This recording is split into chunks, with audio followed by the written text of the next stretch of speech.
Good morning. Today I'm talking to Peter May. Hiya, Peter. Thanks for joining me. Do you want to tell everyone a little bit more about yourself?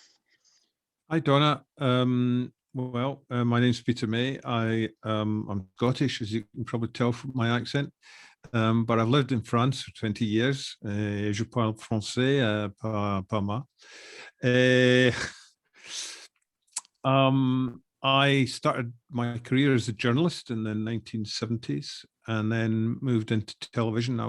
Worked in television as a scriptwriter and script editor for nearly 20 years, and finally as a producer.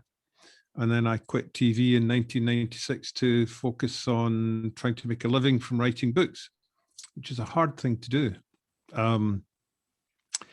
I guess, I got off to a reasonably good start with a series of books set in China, the China Thrillers, 6 books, which were not huge bestsellers. I was kind of mid-list on the publisher's ranking of importance. So they didn't put a lot of promotion into the books. And I kind of scraped by, just made a living and no more. Augmented that by running writing courses here in France with my wife, who's also a writer. And that helped us survive the difficult years. And I guess about the mid 2000s, 2004, 2005, I wrote 3 books without a contract, one after the other over 2 years, and I couldn't get any of them published. And that was a very difficult period. Finances were dwindling. My savings had just about gone. The first of those books was called The Black House, which some years later went on to become a huge international bestseller.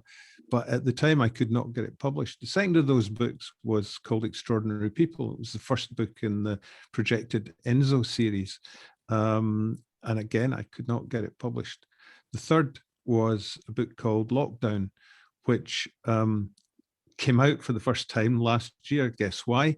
Because the book's set during a pandemic in London, and the real life pandemic suddenly made this book very relevant. So that was my mid 2000s period of impoverishment.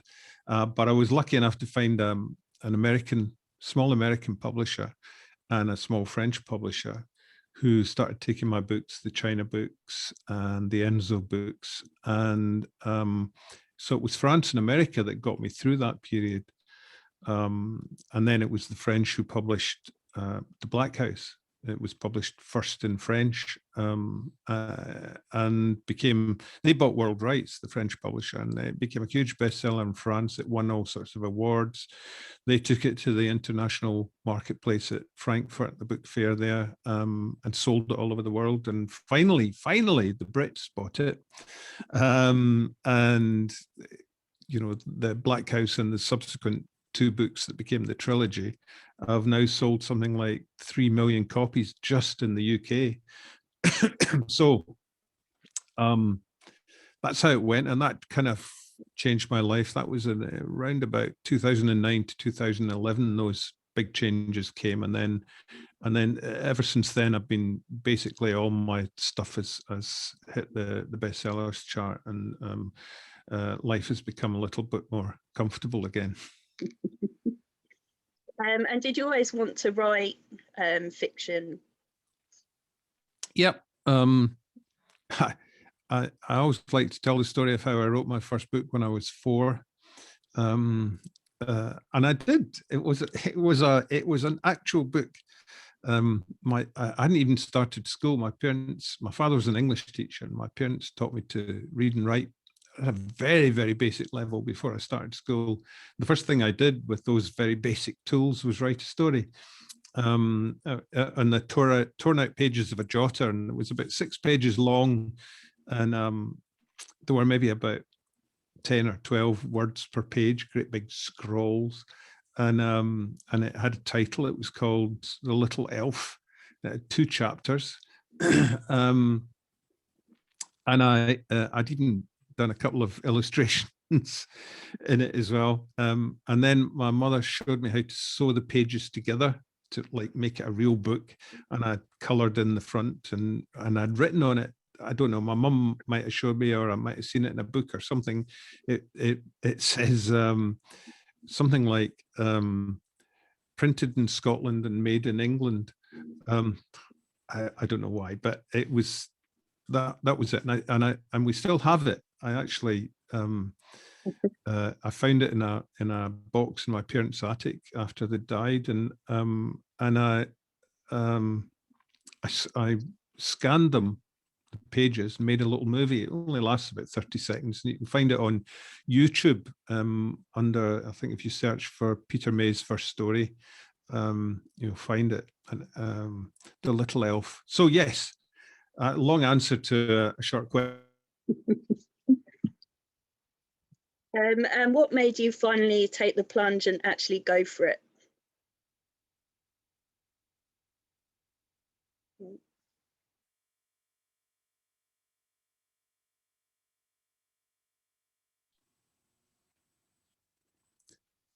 Yes, when I left school, sadly I was expelled from school. But before I left, I consulted the careers advisor because I wanted to be a writer, and she laughed when I said that's what I wanted to do. There was no career path in those days. There were no creative writing courses at university. So well, because I got kicked out, I just took whatever jobs were going, and I sold cars, and I worked for the Department of National Savings, working out interest in bank books and anything to kind of bring in some cash and see what on earth I was going to do. And eventually I went into journalism as a means of making a living writing, not the kind of writing I wanted to do, but it was great experience. 8 years I spent as a journalist. And then my time in television, but I always wanted to write books, and I guess it was just frustration. I mean, I'd had nearly 20 good earning years in television, and I'd saved up a good cushion, and I thought, well, now's the time, because I knew it was going to be hard to make a living writing books, so we just finished making a series of in the Gaelic language, which we filmed entirely on location on the Isle of Lewis in the Outer Hebrides in Scotland. And I decided this is it. This is the moment. 1996. I had a bit of savings in the bank and took the leap. And it's been a roller coaster ride, but well, I'm still here. Your Enzo character has is it heterochromia? What made you decide to give him that characteristic, or whatever you'd call it? Heterochromia. It's I think it's oh gosh, I forgot the name of it. It's something Berg disease. Because is it Will something? I can't even remember these things. I've written 27 books now, so it all starts to kind of blur into. Yeah, it's a genetic condition, which can affect people in various ways. But for Enzo, he's simply affected by this distinctive silver streak through his generally dark hair, which had earned him the nickname of Magpie, and it's given him one blue eye and one brown eye. But his grandson, when his grandson is born, he's picked up this condition also, and suffers from deafness. So it can affect people in lots of different ways. But it was just, I don't know quite why I picked some kind of distinctive visual feature like the silver stripe. But when I did research on that, I discovered that it was, well, Wardenberg syndrome. Wardenberg That's syndrome. it. That's what it's Yeah. Yes, it was back to me in the end. So I did my research on that. Yeah, it's just really unusual. I just wondered why. But it's cool. I like it. The distinctive streak and stuff is quite a cool characteristic. I guess if it ever got made into TV, it'd make it quite hard to cast, though, wouldn't it? Well, I think makeup could probably do a fairly easy job of creating the stripe. And he has some experience of forensics. So does that mean a lot of research for you? Yeah. Forensics and pathology are the two kind of major kind of medical / scientific things that I've had to do a lot of research on over the years. And for the China series, I had a character who was a pathologist, Margaret Campbell, American pathologist. So I had to find an advisor on pathology, which I did. A young American pathologist called Dr. Stephen Campman, who at that time was working in Sacramento in California. He's now medical examiner in San Diego, all these many years later. And he became a great friend, and he also has good extensive knowledge of forensics. But I also, for various other books, for the Enzo books, I consulted a forensics expert in Scotland. He was the top forensics man in Scotland at the time, who just happened to have been at university with my wife. So it was a good contact. When I was doing a book called Virtually Dead, which hasn't been published in the UK yet, it will shortly, which is set in a virtual world called Second Life. But the real world part of it takes place in Southern California. So I consulted a forensics expert in Orange County in California, who also became a good mate, and got to do a detailed survey of their headquarters in the city of Orange. Yeah, it was fascinating. Yeah, it's my area of interest. I'm actually nearly finished my forensics degree. So. Right. Yeah. Excellent. Yeah. What's the most interesting thing you found during research? Lots of things that were kind of new to me at the time, which are probably all old hat now. I mean, there are always. I mean, forensics, if you delve into it and you get into the cutting edge of it, then that can give you story ideas. I can remember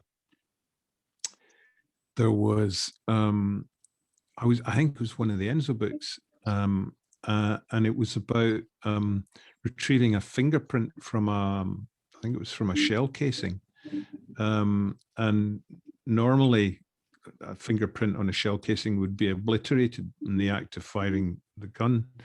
But it was a scientist somewhere in the Midlands or the north of England who had discovered a process by which it was possible, because the acid on the fingertip or the thumb actually engraves itself into the metal, and he discovered a way of using minute metal filings to be attracted magnetically to those imprints, and therefore making it possible to actually retrieve fingerprints from bombs, shell casings, all sorts of things that previously wasn't possible. So that was a revelation at the time. I was able to use it in the book. Lots of things. When I researched Coffin Road, that that was all about bees, the disappearance of bees, colonies being decimated or vanishing without apparent explanation, and really getting down to the nitty-gritty with a scientist who'd done a lot of research on it and discovering that actually contrary to the industry's protestations, the bees were being affected by a group of herbicides called neonicotinoids.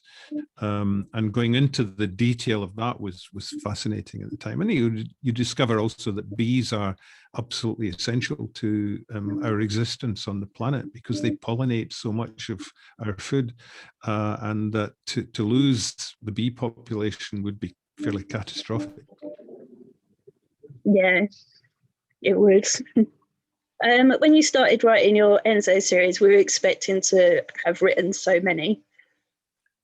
Well, to be honest, I never really set out to write series of books. I was more drawn to to writing standalones. When I wrote the first of the China series, The Firemaker, it was only ever intended as a standalone. It was the first book I wrote after I quit television. And I was trying to find a publisher for it. And eventually a publisher's editor who was interested in it offered me a 2-book deal if I used the same characters in the same location for the second book. And that's how that first book turned into a series, and year after year, the publisher said, more China, more China. So it was a kind of accidental series. The Black House was only ever intended as a standalone book, and it was my French publisher who she tried to persuade me that I should write a series, and I said I don't think it would be feasible to write a long-running crime series set on the Isle of Lewis, because the average murder rate on the Isle of Lewis is 1 per century. So it might be a little difficult, but she eventually persuaded me that I should write a trilogy. So that's how the other 2 books came about. The Enzo series, on the other hand, was something I planned right from the outset. So I actually sat down and I worked on the character and the concept of the series, and then I worked out roughly 7 plots, and my whole cast of characters and my story threads, and I had a big document. I use a piece of software called Scrivener, and it was all in there, all mapped out, the whole thing. So it was I'd foreseen everything from the start, you could say. Oh, that's amazing. If you were to be placed into any of your series as a character, which series would you choose?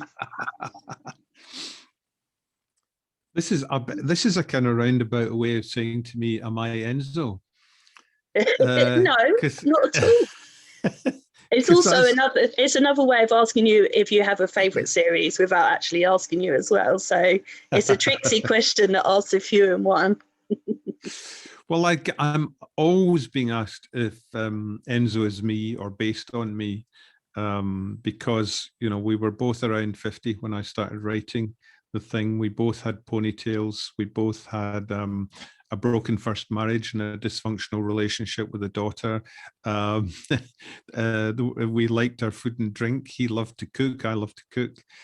We both played in bands as kids, and had a love of music. So, I mean, the parallels are very, very strong. Although he's not. I mean, there are many characteristics he has that don't belong to me. But I guess I am certainly the closest. He is the closest to me of any of the characters. So I guess I would have to say Enzo. And if you were to be a character in any of your books, which one would you like to be in? Oh gosh, I'm not sure. Well, if I was going to be Enzo is a bit of an idiot. It keeps getting himself stupidly into trouble, and having physically endangering escapades that are semi-comical, but not comical if you're involved in them. So I'm not sure that I would actually want to be in any of them, because you know, he's always getting battered and clattered and falling off things and doing silly things. So probably none of them. And your latest release was The Nightgate. So do you want to tell people a little bit about that if they haven't heard about it? Yeah, a lot of people think that, and I think really my publishers kind of erroneously put about the idea that it was the last book in the Enzo Files series, because it's not, because the Enzo Files series finished with Cast Iron, because the whole premise of that was Enzo using new science to solve these famous French cold cases. There were 7 of them, and he did the 7 in the 6 books, and that was the end of it. This is a standalone book in which I brought Enzo out of retirement to be my investigator. It was a book effectively born of the pandemic, of the coronavirus, because the book that I had intended to write last year was going to be set on the Norwegian archipelago of Svalbard. And I'd done a lot of research on that. I developed my story, and I had booked my research trip, which was to have been made last May. Bought all my cold weather gear, everything. I was really looking forward to it. And then along came coronavirus, of course, and the trip got cancelled. I couldn't write the book without having made the trip. So I was left kind of mid-year floundering around, because I still had a contract to fulfill and an expectation from readers that there would be a new book at the beginning of this year. So I had to come up with something that basically I could write without having to make research trips, using locations that I already knew. So the book is set in this area of France, largely in this area of France where I live in Southwest. And many of the locations, well, in fact, all the local locations are places I know very well. So I didn't have to go and do huge research for that. Some of the book takes place in Paris. I didn't have to go and do research for that. I know Paris well. I set a sequence of the book in the Outer Hebrides of Scotland, which I obviously am intimately acquainted with, so I didn't have to do research for that. And the rest I could do on the internet. The thing was finding a story that would allow me to do all these things. I remembered a blog post that I'd made the previous year about a visit that my wife and I made to an exhibition in the town hall in a small town just along the road from here, 5 minutes away. And it was an exhibition about the evacuation of all the art from the Louvre during the war. And I had known nothing about this, so it was of interest. But particularly of interest because although everything was moved initially to chateaus in the Loire Valley, following the German invasion, it moved further and further south, and all the artwork ended up here in this area where I live. Most of it went into a chateau just along the road from me, which I know well. I've been going to concerts there for years, the Chateau de Montal. So most of the artwork went in there, including the Mona Lisa. But I was going around this exhibition and looking at all the panels mounted on the wall, and I suddenly spotted this old black and white photograph of a double garage with a kind of apartment above it, you know, beneath a kind of mansard type roof and a very distinctive frontage. And I turned to my wife and said, "That's our garage." And she said, "It is." And I thought, what on earth is it doing as part of this exhibition?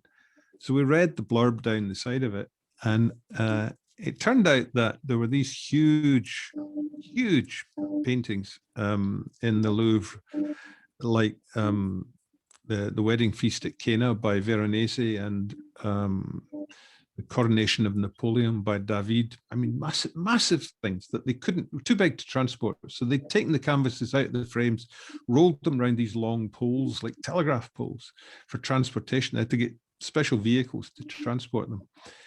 when they finally arrived down here, they couldn't get them into the castle because they couldn't get the angles in to get round the door and everything. So they requisitioned my garage. Well, it wasn't my garage then, it is now.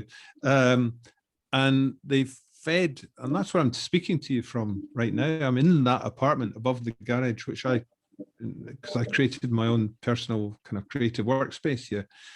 So the stuff, there's a window just to my right, and these paintings on their poles were fed through here and laid right along the length, right through out the door, right to the very back of the building there. So these priceless, world famous paintings were occupying the same space that I'm sitting in right now, which gives you a sensation of, almost like touching history. And at the time that had tickled me, and I'd written a blog post about it, and I got a terrific reaction from people who'd read it saying, what an amazing tale, that would make a great story for a book. And at the time I couldn't see what the story for the book would be, but last June, when I was scratching my head trying to come up with something, I went back to that and thought, people liked that story and are interested in this background. So I put my mind to it and came up with The Night Gate. And The Night Gate takes place on two time lines. The first one is contemporary and is set largely here in southwest France, where I live. And there's an investigation which Enzo becomes involved in, into what appear to be two murders. There's a murder which has just taken place of a famous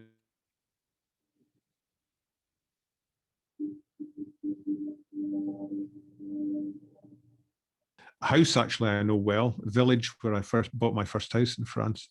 And the discovery of a cadaver which has been uprooted by a tree which has fallen during a storm in a park just next door to the house where the art critic has been murdered. And that's like a 70-year-old corpse, and there's a bullet hole in the skull. And so it's considered that they were probably both murders. And when Enzo starts to investigate, he discovers that there's a link between them, two murders 70 years apart, and that link is the Mona Lisa, which thrust us back in time into the 1940s and the German occupation of France.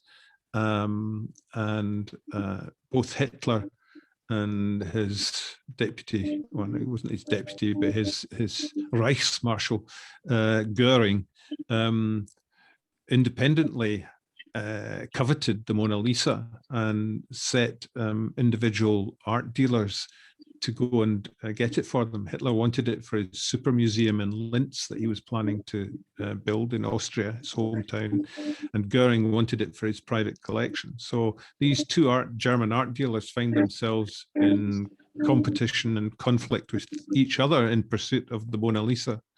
Meantime, de Gaulle, based in London, has tasked this young female French art student with the task of keeping the Mona Lisa safe from the Germans.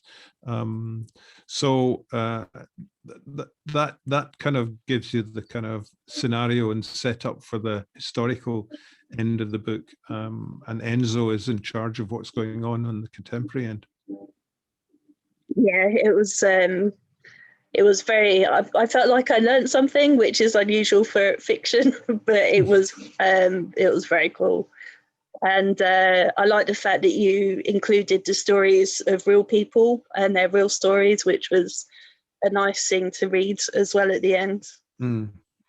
Yeah, it was a fascinating research journey for me, going into all that background and the Nazi obsession with art, and going deeply into the characters of both Hitler and Goering, because I was writing scenes with them, and also discovering that there were kind of some unsung heroes of French culture.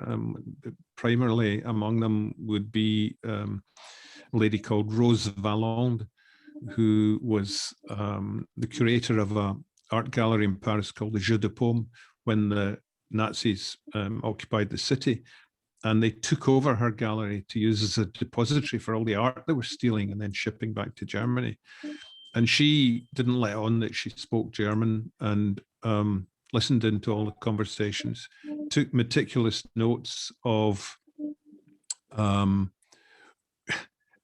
exactly what art came in, when it came in, when it went out, where it was sent, so that after the war, she was inducted into the armed services and went to Germany and tracked all this stuff down and actually got most of it back to its rightful owners, which was a fantastic story. And I used her in it's a fairly big part, if you like, character in the book. And yeah, so it's littered the director of the Louvre, the curator who traveled with the paintings and ended up selling, or not selling, supplying arms to the resistance down here in the southwest when he was supposedly looking after all these priceless works of art. So yeah, it was a voyage of discovery, and I enjoyed it very much. You've achieved what a lot of authors' big dreams are, getting #1 bestsellers and writing full time. So is there anything, what's your biggest dream now as an author? Retirement. So it's like banging your head against a wall. It's brilliant when it stops. No, I don't. I mean, I guess I've had a very checkered career over the years, doing all the various things that I've done. And I've had good earning years and really bad earning years. And bad earning years are the hardest to get through because you've no idea whether it's going to turn up or whether you're going to sink without trace. Or you can look back on them and say, yes, we had good times in our impoverished days. I learned to cook because we could no longer afford to eat out, and I missed, like my Chinese meals or Indian food, and so I learned to cook these things at home, which you can do very cheaply. And I can remember even walking from one length of this road called Barge Road in the West End of Glasgow to the other, which must be about 1.5 miles, 2 miles, just to get potatoes at 2p a pound cheaper, because I think at that time we were budgeting to live on £40 a week, and that was really hard going. So, I mean, success came in terms of the book writing quite late. I don't, touch wood, have any financial worries anymore. But I'm not, I don't know what there is kind of left to do except enjoy some downtime. I've written, well, about 24, 25 books in the last 20 years. So it's been quite a prodigious output, and at times very stressful. Stressful when there's no money coming in, you haven't got a contract to write this book, because it takes a long time to write a book, and you're having to self-finance the research. Of going to China, for example, I had to pay for all these trips, so it just ate up about 1/3 of my advance on these books. So yeah, I don't know.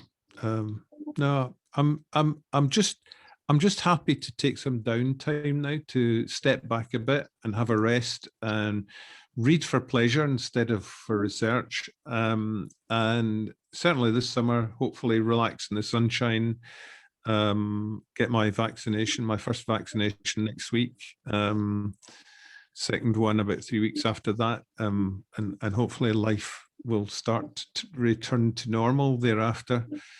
Let's hope. But as far as more books are concerned, I'm not rushing to write another. I'm going to wait and see what inspiration strikes me, if any. I always say that, you know, you have to go to the well of inspiration every time you want to write a new book. And I feel like I've probably been there too often, that I need to step back and let it refill a bit before I go back to it again. So what do you like to do when you're not writing? Make music. I'm sitting right now in my recording studio. This is a control room. You can't see it, but I've got a big mixing desk in front of me and 3 screens, and beyond that there's a window into the recording room. It's all acoustically treated. So I write and record music. I've got friends that come in and play various instruments for me. I play a few myself. You can see some guitars and keyboards and things in the background.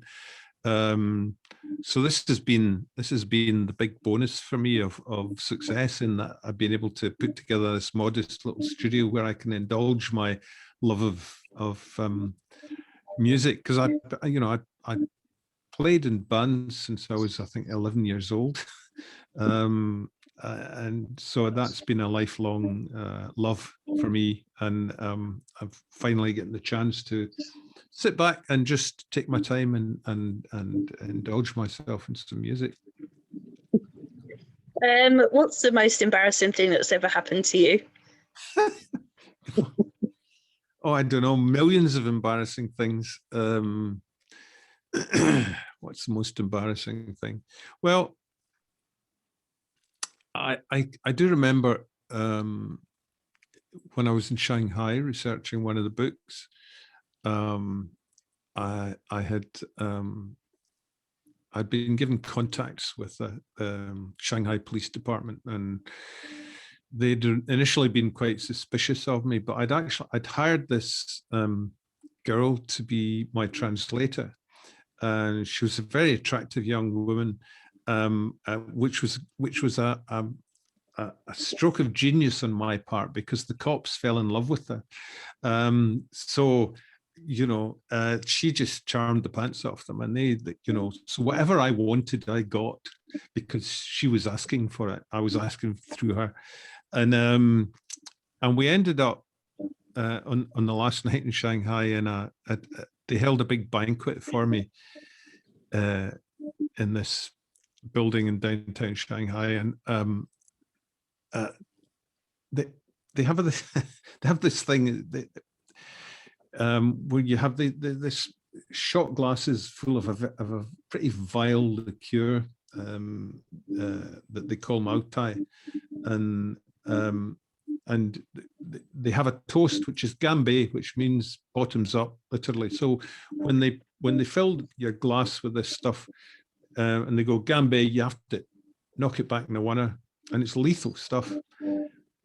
But what they were doing around this table, because they don't really drink wine very much in China, it's beer they drink, and Tsingtao and stuff like that. So it was beer we were drinking around the table, and they would be watching for when my glass got filled up again with beer, and then one of them would stand up to make a toast in my honor, and they would all go Ganbei, and I would have to empty the glass in one, and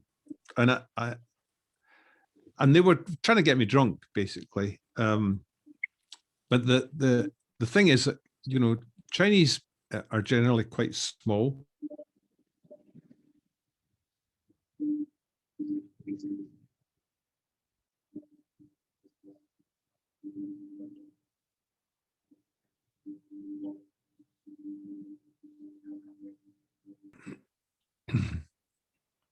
So the Chinese police were trying to get me drunk by filling me with too much beer. But being quite a big guy and them being kind of small guys, I had a much greater capacity for the alcohol than they did.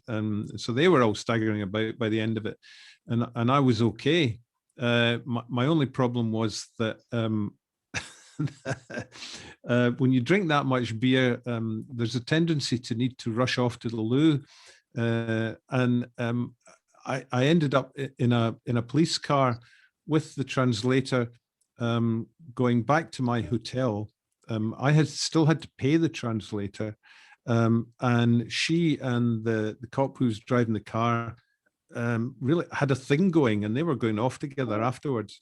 And I was sitting in the back of the car, and I was desperate for the loo. I mean, I was just at one point when they stopped at traffic lights, I was contemplating leaping out and relieving myself on the pavement. I'd probably been arrested on the spot, but I was really desperate. So we finally got to the hotel, and I got out the car, and she got out the car, and I had her money in an envelope, and I just thrust it in her hand and said, "Thank you very much, bye-bye," and ran into the hotel, searched for the nearest loo. So that was embarrassing. Yeah, alcohol is just bad, isn't it? In more ways. Yes. At least they failed in their mission to get you too drunk, I suppose, while they were falling about. Yeah. Well, that's how it goes. If you were stranded on a desert island, what 3 things would you want with you? My wife, a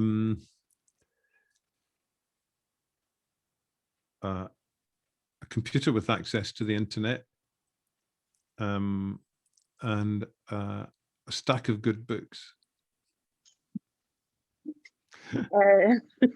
Awesome. And what would your wife say your worst habit is? Not listening to her. My head's always full of stuff, so I'm very inattentive. You know, she can be talking away to me, and I suddenly realize that she's speaking, and she said, "You haven't been listening to a word I've said, have you?" Of course I have. What did I just say? So yeah, probably not listening. I thought that was just a man thing. It probably is. Well, women are better at multitasking, so they can probably have their own private thoughts going on, but still listen to you while you're talking to them. Well, we say we can. Not necessarily always the case, just so you know.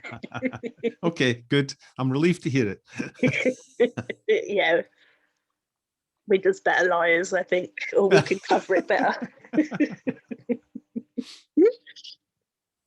So what is coming next for you? Really as little as possible. I'm definitely going to spend the summer sitting around the swimming pool, reading, in the studio, playing and recording music. And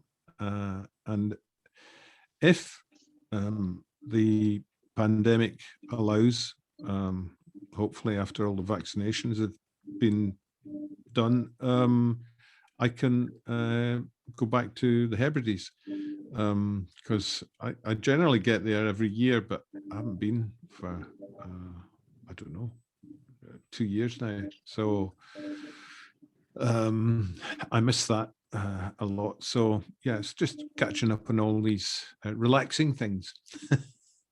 Sounds like bliss. Well, I don't think I have any more questions for you, unless you think there's anything that I haven't asked that you wanted to tell us.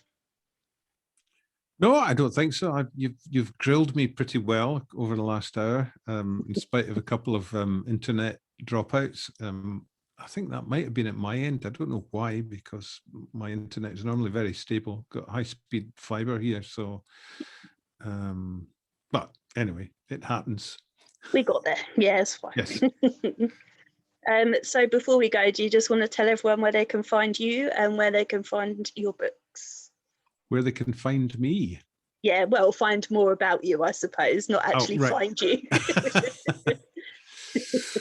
Well, I have a couple of websites, www.petermay.co.uk, which is, it dates back to the very first website that I created about 1995, 96, when the internet was really in its infancy, and all that stuff's still there. So it's almost like, if you can troll through it, and it's like a historical record of my time as a writer. My wife took over management of it some time ago, and so it presents a more glossy face than it did when I was doing it.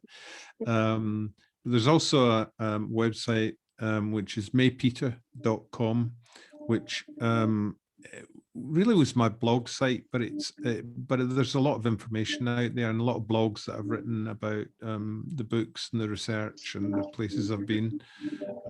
So those are probably the two go-to places. There's quite a lot about me on Wikipedia as well, I think. But people keep going in and changing things and that, it's weird, but so it's not necessarily to be trusted. And what else, where to find it? Your books, which is probably everywhere, I would imagine.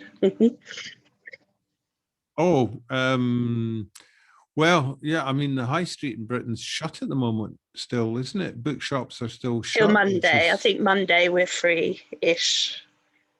Well, it's terrible. You know, in France, there was a huge debate about that, and bookshops ended up being made priority. You know, they weren't regarded as non-essential. They were regarded as essential. There are literally thousands of bookshops all over France, thousands. In Paris, they say there's a bookshop for every 800 people, which is extraordinary. Yeah, when the high street reopens, any of the bookshops, failing that, the internet, Amazon, whether you like hard copies or whether you like Kindle, audio books are great. I'm a great fan of audiobooks, and it's an actor called Peter Forbes who reads all my books, and I think he's terrific. So they're all available on Audible. So yeah, they're pretty much everywhere. Awesome. Thank you very much. Very welcome.